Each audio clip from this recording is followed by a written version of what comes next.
Hey, this is Charles from IGN, and today I'm going to be taking a look at Tiny, one of the strength heroes in Valve's Dota 2 beta.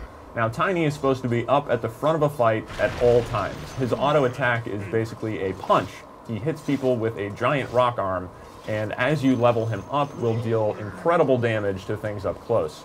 He gets 2 active abilities and 2 passives, and his ultimate is actually a passive, and I'll get to that in a second.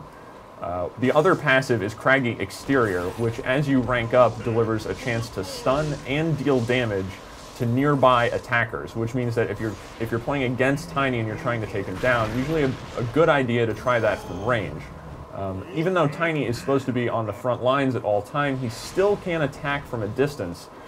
One of his actives is called Avalanche, which basically sets down an area of an effect, damage, and stun field, which is really effective to catch up on an enemy that is trying to run away from you, stopping them in your tracks and letting you maybe try to get closer to deliver an auto attack or something like that. His other active is called Toss, and this is a little bit more complicated. It throws a nearby unit through the air. Now, there are a couple things to consider here. It will grab whatever unit is closest, whether that's friendly or whether that's an enemy, and it will deal damage to the unit tossed, not a huge amount, but a little bit, when that unit hits whatever area you target. Now, this toss will also increase in damage as you level up Tiny's Grow, which is his ultimate.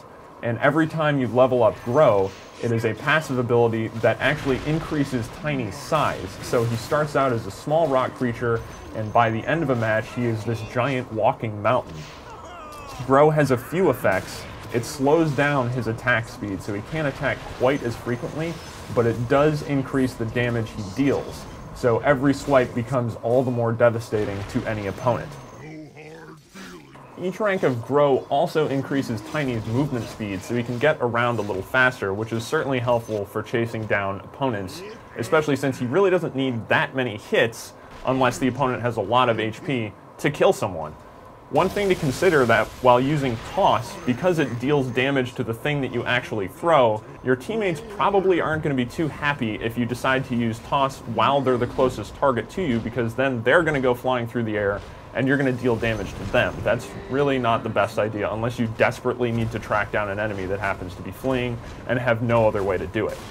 Now, Tiny is definitely someone you want leading the charge in a battle. He gets a lot of HP, can absorb a lot of damage, in his fully grown state can deal a lot of damage, and considering he does have a few options for stuns and distance attacks, isn't necessarily helpless if he's ganged up on. He can stun enemies, and if it's a caster with not a lot of HP and he gets a few hits in, they're probably going to start running because they're going to be dead very quickly. He's not necessarily the best character to use if you're just starting out. Even though he only has 2 passives, the way his toss skill works, because of the peculiarities of the enemies that it will pick up and the ways that you can actually use it poorly or you can use it effectively, that's something that there's a little bit of a learning curve associated with. But once you figure that out, once you figure out how to successfully use toss, anyone that sees Tiny roll into a fight is pretty much going to be terrified unless you have some decent team support. Tiny isn't the most complicated character, and once you figure out how Toss works, it can be a lot of fun to use, especially if you like to get right into the middle of a fight and deal as much damage as possible. We'll be playing a lot more of Dota 2 here at IGN, so for more on the game, more coverage, and more hero profiles, head over to IGN.com.